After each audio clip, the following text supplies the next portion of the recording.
Perkenalkan, nama saya Toto.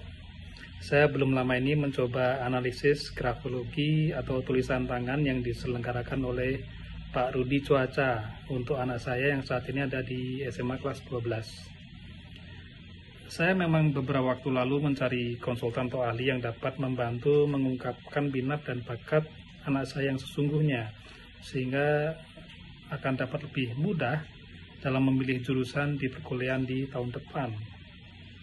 Kemudian saya direferensikan oleh teman saya ke Pak Rudi Cuaca. Ya, pada awalnya saya kurang yakin ya akan metode analisis grafologi ini, namun teman saya tetap menyarankan saya untuk mencobanya. Akhirnya setelah diberi nomor kontak, saya chatlah Pak Rudi dan menyampaikan bahwa saya mau coba untuk analisis anak saya. Dan ternyata caranya sangat simpel ya. Malam itu juga saya minta anak saya untuk menuliskan di kertas kosong ya 5 baris cerita, cukup 5 baris saja ya. Cerita apa saja, karena yang penting bukan alur ceritanya, bukan, tapi pola atau cara penulisan si anak gitu ya.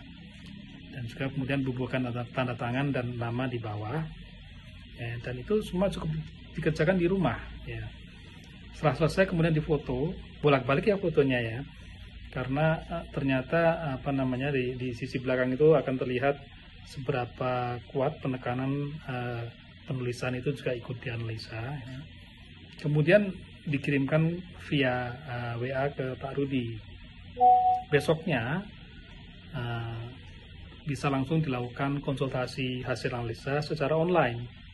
Jadi menggunakan WA call atau juga pakai telepon biasa juga bisa ya. Yang penting menggunakan speaker di mana anak didampingi oleh orang tuanya berkonsultasi dengan Pak Rudi Cuaca. Nah, kemudian hasil analisanya memang di luar dugaan saya ya, yang saya pikir hanya terkait minat, bakat, dan jurusan yang sesuai saja gitu ya. Ternyata analisanya juga mencakup cara belajar yang sesuai dengan kepribadian anak. Kemudian juga masalah psikologis yang dapat menghambat proses belajar, bahkan juga masalah kesehatan gitu ya, secara fisik gitu ya. Yang cukup mengerikan saya yaitu ada beberapa trauma fisik yang dapat diungkapkan dari hanya dengan tulisan tangan ini gitu ya. Beserta dampaknya bagi si anak di masa mendatang. Anak saya memang sebelum kelas 12 ini cukup aktif mengikuti kegiatan olahraga ya, diantaranya taekwondo, kemudian sepak bola, dan juga bola basket. Dan memang ada beberapa kejadian yang saya lihat sendiri ketika sparring di taekwondo atau beberapa insiden di lapangan sepak bola maupun basket yang cukup signifikan ya, intinya cukup membuat anak saya kesakitan waktu itu gitu ya, dan berhenti keluar lapangan dulu gitu ya. Namun kemudian kami anggap pulih seperti sedia kala setelah beberapa waktu gitu ya. Kami nggak terlalu anggap itu serius gitu karena setelah beberapa hari sakitnya hilang gitu ya.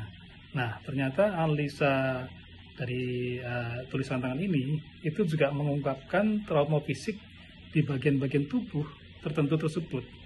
Ya, yang sama yang saya lihat tadi itu, dan dampaknya juga apa gitu terhadap kesehatan di masa mendatang juga disampaikan oleh hasil analisa ini gitu loh. Nah, menurut saya hasil analisa tulisan tangan ini pertama terkait dengan kepribadian anak, cara belajar, dan masalah kesehatannya, akurasinya mencapai sebesar 95%. Untuk itu tidak ada salahnya bagi para orang tua untuk mencoba analisis grafologi ini, yang mudah-mudahan dapat membantu untuk mendapatkan pengetahuan dini terkait dengan potensi diri, kemudian juga untuk menentukan pilihan jurusan yang mungkin akan lebih cocok untuk masa depan anak kita, juga yang terkait dengan masalah kesiapan maupun psikologis si anak. Terima kasih.